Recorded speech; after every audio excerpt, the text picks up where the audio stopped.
Until quite recently, sales training was based on folklore and theories which were substantially unchanged since the 1920s. No hard facts were available about what the successful seller actually does that's different from the average. However, by the mid-1970s, Huthwaite Research Group had pioneered the commercial application of behavior analysis, a technique for recording objectively what people do in their interactions with others, the kinds of questions they ask, the reactions they receive, the kinds of information they divulge. Huthwaite researchers observed 6,000 live sales calls in a series of studies, examining the relationship to success of over 100 such behaviors. They sought, through observation and computer analysis, the hard facts which had, to date, been unavailable. And what did they find? That successful sellers tend to behave in a very different manner to that of the foot-in-the-door caricature. They think and act long-term rather than short. They focus on customers and their needs, not on themselves and their products. They use a range of strategies and skills, but no tricks. This video illustrates the core skills which underlie successful customer-centered selling, the spin skills. The wide range of application of spin has been demonstrated by its adoption by many of the world's largest and most successful companies. Analysis of a further 30,000 calls has shown that spin works equally well in banking, insurance, construction, medical and pharmaceutical, IT, consultancy, you name it. Is it ever possible to prove the impact of training on sales productivity? It's very hard, but such tough measurement tasks have been Huthwaite's business for nearly 20 years, and their rigorously controlled trials have revealed productivity differences of between 17 and 63% between trained and untrained groups. Perhaps most convincingly, one client, Motorola, appointed an external evaluation consultant to assess a spin implementation, and she reported 30% improvement in sales volume and 27.4% in sales value. Now, why is spin so effective? There are many reasons, but mainly because it focuses on the customer and helps them to examine their problems and needs. Customers of salespeople who use spin often view them as empathetic and helpful consultants rather than as sellers. Remember, spin is not some clever theory dreamt up in an ivory tower. It's a distillation of what successful salespeople are actually doing out there. So you are already using the skills to some extent yourselves. This video will help you recognize your strengths and understand how to overcome your weaknesses. It definitely won't double your sales overnight. Only you can develop your skills by careful planning and practice.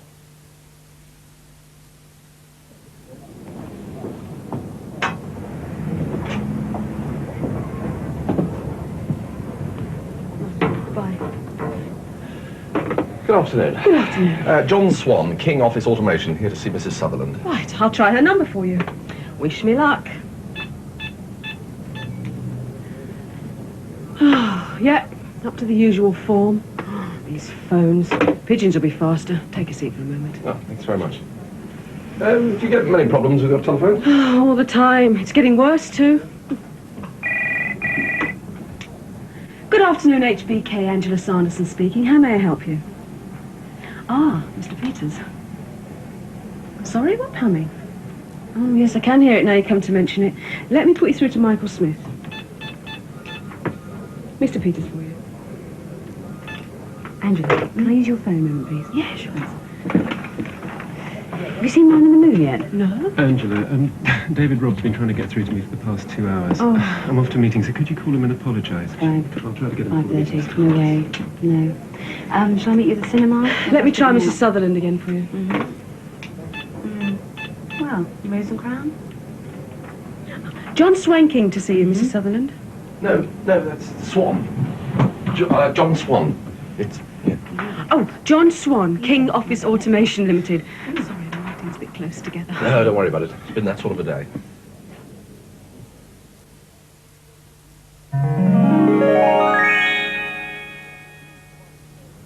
Well now, Mrs. Sutherland, I can't wait to show you the new Prize-Tel telephone system. I know you're having all kinds of problems with your current system. How old is it now? 10 years or so? 12. Ah, well, there you are, you see. Golly, things have changed in the last 10 years. That's 12. Goodness me, when I think of the changes I've seen, well, it makes me feel quite old. Yes, well, it comes to all of us sooner or later, doesn't it, Mr. Swan? Well, not you, Mrs. Sutherland. I didn't mean you. I just meant that, you know, in time we all... Well, speaking of time, Mr. Swan, it's been... Yeah, well, for instance, I know that the Prize-Tel telephone system is the very solution for HBK. I see very little wrong with our present system, Mr. Swan. It gives us hardly any trouble, and to be honest with you, we have many other things to spend our money on at the moment. You don't do vehicle leasing by any chance, do you? No, we don't, but the Prize-Tel... Pity. Because, you see, you can't run a company without any transport, can you? No, but we can increase your telesales capability. I think you'll find I know our business, Mr. Swan. Well, yes, of course you do. Yes, no, you're brilliant. Everyone knows that. No, it's just that I know our business too. And I know that Prize-Tel would be the perfect solution for HBK. All I can see, Mr. Swan, are the costs, the expense, the disruption of the business, the retraining of the staff. No, but you see, I've thought all that through for you. You've just got a bit of a blind spot about it. Ever thought of taking up diplomacy, Mr. Swan? No, that's not what I meant. Oh, this is so frustrating. Look, I know time is pressing. Yes, it is. Right. Very. Yes. But nonetheless, I would deem it a personal honour if you would allow me to demonstrate the Prize-Tel system for you. I've been looking at your record in the industry, and frankly, phew. Well, I mean, phew, who wouldn't be impressed? Well, thank you. But, and I'm using a fairly substantial but here, I can see problems ahead for you. Oh, wow. And I didn't even cross your palm with silver, did I, dearie? No, well, honestly, I'm not being some sort of ranting clairvoyant. Good. We wouldn't want to clutter up the place with the likes of them, would we, Mr. Swan? Mr. Swan, I know our present system is far from ideal, but it does not yet warrant the kind of severe changes you're suggesting. The disruption would be disastrous. And as for retraining the staff, well, it just isn't cost-effective. Not this year, anyway. Perhaps in a couple of years' time when we've had our money's worth out of the old system. Oh, I do wish you could see this through my eyes, Mrs. Sutherland. I've prepared a document for you. Oh, another time, Mr. Swan. Perhaps you could leave your lovely document with my lovely secretary on your lovely way out. Thank you very much for calling. Bye-bye. Right. Well, thanks for your time. Now, by the way, did I mention the conferencing capability? I just can't see we'd ever have a need for something like that, Mr. Swan. Or the micro-voice navigated hands-off optional? The exit's quite easy. It's just past the secretary there on the left. What about the long-term servicing agreement or the leasing facility? Bye-bye. Oh, by the way, I didn't ask about your family. How is Mr. Sutherland? Robust as ever, I hope? He died 5 years ago. Did he? Good Lord. How time just seems to sort of fizzle out in a great steaming blob of ineffectual, garbage-brained, scrofulous, useless, incoherent nothing. Oh, I don't know. I got everything right to begin with, Doc. I got the appointment, which, let me tell you, wasn't easy. And the Prize-Tel is a fabulous system. It'd be perfect for HBK. The system she's got at the moment is practically obsolete, whereas the Prize-Tel will be adaptable to new technology for another 15 years at least. What do you say, Doc? Well, of course, John, she is quite right. She does know her own business. Oh, I know. And the new system would cause some disruption. Yes, but the point is, that would be more than covered by an increase in sales and efficiency. Look, I've done a serious, in-depth study. Well, now, this is impressive, John. Look, John, would I be right in thinking that you would like me to help you increase your sales potential? Well, I'm already the best there is, Doc. I win bonus award the way some people get acne. I guess sometimes I just get the wrong customer. Right. What makes you a good salesman, John? Well, I do my research. I turn up. I don't use any tricks or hidden agendas. So frequently, you make the sale. Yes. But frequently, as with Mrs. Sutherland, you don't. Right. Right. How does that make you feel when that happens? Frustrated is the word I'd use, Doc. Frustrated, annoyed, what else? Well, I feel a bit about Charlie, to be perfectly honest. I feel as if it's a personal failure. Right. So usually you make a sale on the basis of what? Personality, product capability, and understanding of your customer's business, yes? Yes. Right. What is it you do when you make a sale that you don't do when you fail? Well, if I knew that, I'd always make the sale. How might you react, I wonder, to a long run of failures? Well, it's a high-pressure business, Doc. All kinds of problems might come our way. What sort of problems are we talking about here? Well, he must have seen it. You know, chap gets behind with his orders, works extra hard to catch up, gets into the old downward spiral. And what do you see as the consequence of that? Worry, loss of confidence, loss of house, health suffers, can't work, only takes a few missed opportunities. So it's important to keep up your sales quota. Are you kidding? It's vital. My company, my family, my tailor, my bookie, they all rely on my expertise. So, what would really make you feel better? Making the sale. That would make me feel better. If only I could do it every time. Ah, but say you could improve the odds substantially. Doc, I'm already the best. John, let's suppose that I had access to an enormous amount of research based on observation of literally thousands of hours of face-to-face sales calls, and consequently, I'd come up with some really helpful solutions. Well, if it was straight, not one of those new-fangled psychobabble clever jobbies from the University of Never Done It Myself, but I can write a musical about it. Yeah. No, John, I am not talking about theory here. I am talking about what people actually do when they make a successful sale. Well, fair enough. But I warn you, Doc, I've been around a long time. I've seen it all. I mean, it's okay for people starting out. All right. How would it be if you could help your client make a decision in your favor? Ah, well, if you put it like that. That would be useful, yes? Good grief, of course it would. Right, so if there was some way of increasing your chance... I tell you what I want. I can see what Mrs. Sutherland's outdated telephone system is doing to her company. And I can explain to her what our system could do for her. What I can't do is make her see that. Now, if your research could show me a way of doing that, then I definitely want it. Right. So, if there was some way of allowing Mrs. Sutherland to express in a precise and explicit way what it is she requires from you, then you'd be willing to give it a try? Yes, definitely. That is what is called an explicit need. Is it? Let me tell you about spin. Spin? Never heard of it. Well, in a way, you've just been through a spin sale. You see, my questions led you to see that you have an explicit need for my solution. Do you want to hear more? I'm all ears. Right. SPIN is an acronym. S-P-I-N. S stands for situation questions.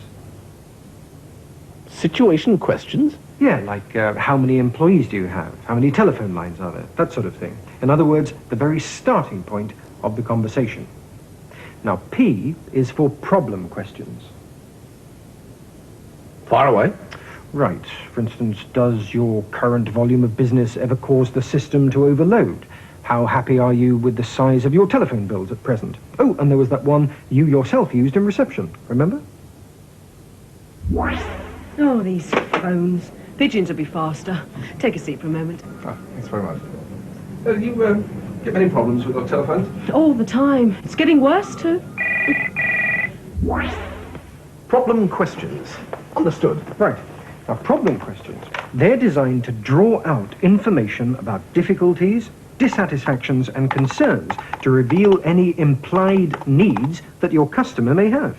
Any which? Well, implied needs. You see, your client hasn't yet said that she needs a particular solution. But the very fact that she has a problem implies that she might be looking for one. So, that's called an implied need. Oh, I get it.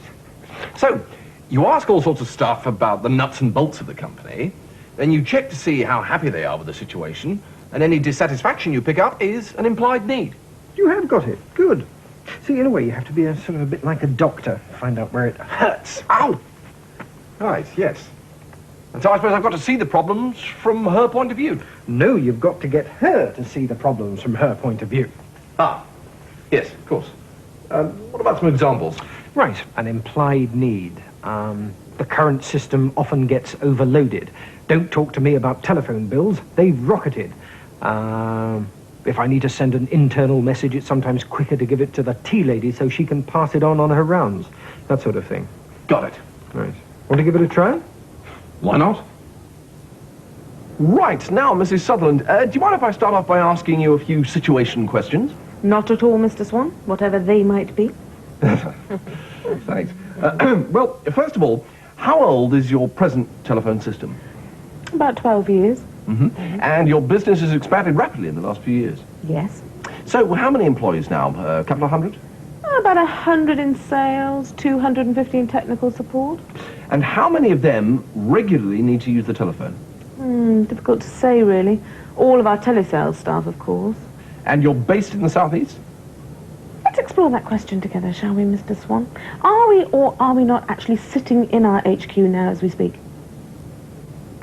Well, we are. Yes, we are. And goodness me, here we are in the southeast. Small world, isn't it, Mr. Swan? Right, so service engineers use portable computers and modem links to communicate direct with HQ mainframe to diagnose problems with client systems. Yes. Problem question. Right you are. Pardon? Nothing. No, I'm just thinking, Mrs. Sutherland.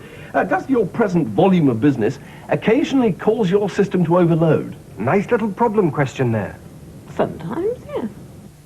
At last, an implied need.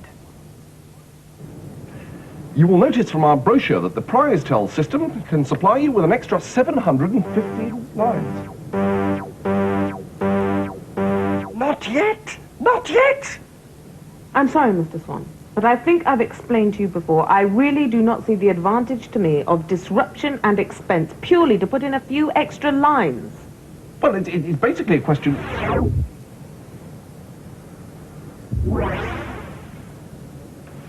What? What is it?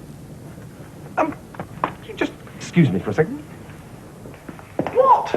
Look, first of all, well done. You finally stopped messing about and got an implied need. But before you make the classic mistake of dumping all the features your system provides, you must follow up with some implication questions. Oh, for Pete's sake, but I was going really well. She was getting really interested. Look, I'll tell you what. Imagine the whole thing as a seesaw. Now, at the moment, the customer has plenty of reasons for not buying your product. She sees it as expensive, staff will need training, and the entire office will be disrupted. Not much incentive for the poor old customer there, is there? But just one little implied need, potential overload, you see? So, you have to ask her more questions to encourage her to consider what will happen to her company if she continues to get overloaded lines. Be bold, Swan. But all she said is that she gets an occasional overload. That's not much to go on. Yes, but look at it from her point of view, Swan. What might overloaded lines mean in reality? A frustrated workforce? Lost sales? Oh, I see the implications. So, ask some questions and reveal how much pain is being piled on by all these knock-on effects. Precisely, and get the balance level. That's the next stage in our spin model. Now, go to it. Mrs. Sutherland, does your volume of business cause your system to overload sometimes? Sometimes, yes. And how does that affect your customers? Well, unfortunately, sometimes they can't get through to place their orders. And does that cause dissatisfaction among your customers? Well, inevitably, sometimes it must, yes. So what happens when they get really unhappy? Well, unfortunately, that's when we lose them to our competitors. Any idea how much business you may have lost as a consequence of these occasional overloads? Some, a little. Not too much, I hope. Thousands of people do get through, you realise. But it could be a not insignificant amount. Yes, it's not inconceivable that it is a not insignificant amount, yes, yes.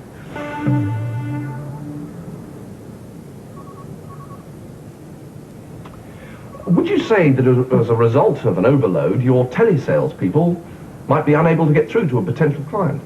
Well, funny that you should say that, but they have been complaining about exactly that. And what impact might that have on your expansion plans? Well, it could delay our product launch, for instance. But I can't consider installing a brand new system because of occasional overloads. How am I doing? Beg your pardon? Mrs. Sutherland, I can offer you an answer to all your problems. Mr. Swan, I cannot justify major changes on the basis of a few small problems. I'm sorry, but this investment really wouldn't be worthwhile. But Mrs. Sutherland, we've talked about the overloading problem. Yes? About the lost orders, the near collapse of your entire company. What? I'm in a position to offer you a solution. Oh, you know, Mrs. Sutherland, I get touched by genius when I talk about the prize-tell system. Let me enumerate its many exquisite facilities. No, please don't. First of all, with it, you can hold televisual conferences. Yes, well, we don't want to have any It television. monitors all preset outgoing calls and double-checks those not pre-selected. It is voice navigational in 17 languages, which means that your system can talk to their system and exchange information, fax to fax, with translation en route. Well, I can't imagine we would ever need... It comes in red, white, or blue. Mr. Swan, what exactly are you talking about? You said you had a problem. I didn't. Well, look, you implied it. I implied nothing. Yes, you did. Well, I mean, that's why I followed up with some implication questions. It's what?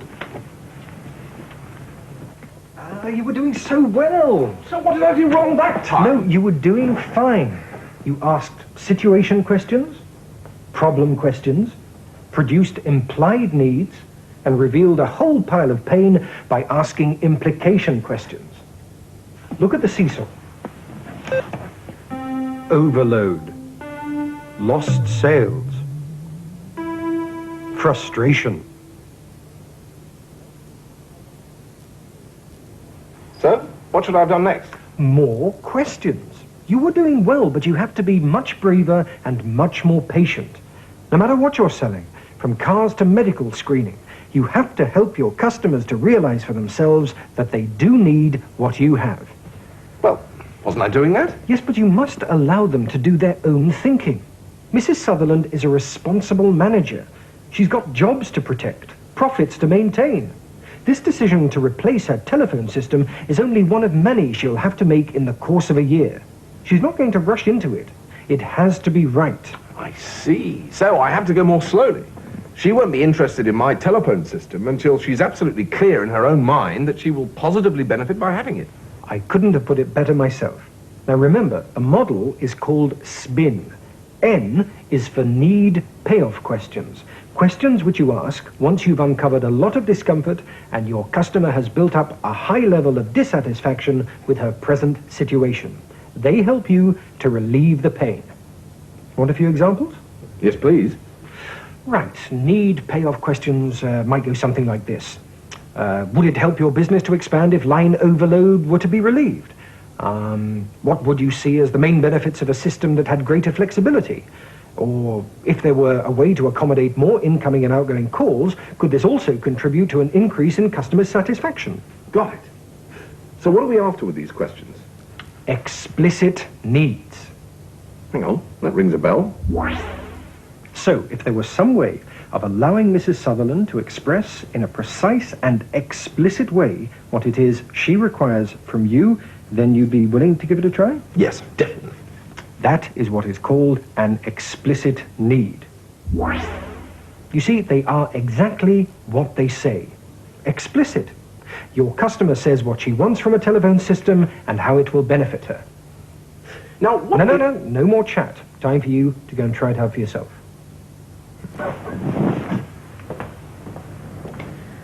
Well, it could delay the product launch. I can't consider installing an entire new system just for occasional overloads. So, can I just recap? Your system is, quote, far from ideal. Sales promotion can cause overload.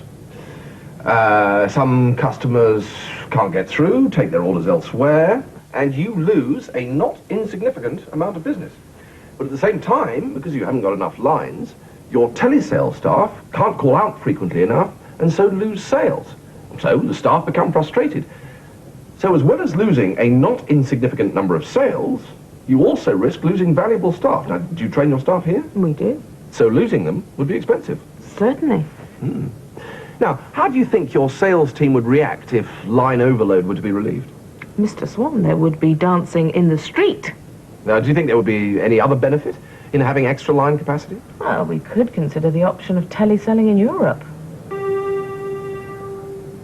So what you're saying is you're looking for a system capable of expansion as your business grows. Well, it would be comforting to know we could increase the size of the system without actually having to replace it. And what would you see as the major benefit if the system had a flexible growth path? Well, obviously, it would be good to have something that could grow as we grow. It's far too costly to keep replacing the system every time we open a new plant. In an ideal world, of course, I'd like something that could accommodate new ideas. I mean, I've actually had a rather challenging new idea of my own, Mr. Swan. Would you like to hear about it? Certainly. It's for a customer-to-customer exchange service relying exclusively on having a liaison department solely for HBK users. Now, I'd need a telephone facility for that, wouldn't I? Well, that sounds excellent. Sort of keeps it all in the family. Exactly.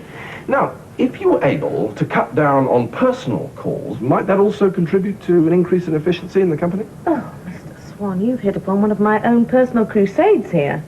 Personal calls can cost thousands of pounds. And also deprive customers from the opportunity of placing further orders. Absolutely. And so make the overload even worse. Precisely.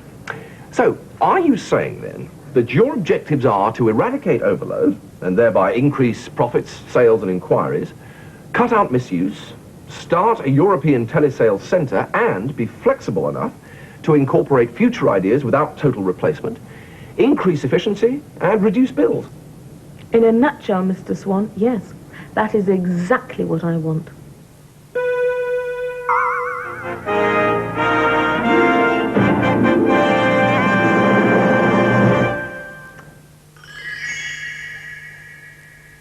Let me tell you about PrizeTel. So you see, Doc, I feel much better about things now. Before, I used to just ask a few general questions and then try and tell them all about my product. Well, now my whole outlook on life has changed. Things are much less random than before.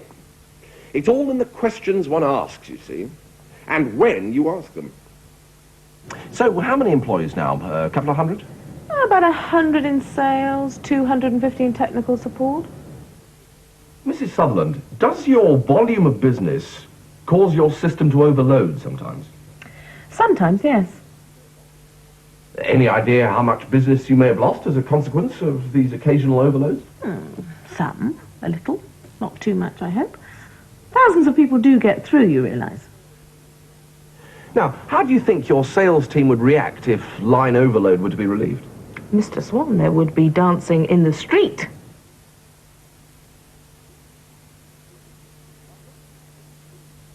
You see, by not using the spin model, I was making my job much harder than necessary.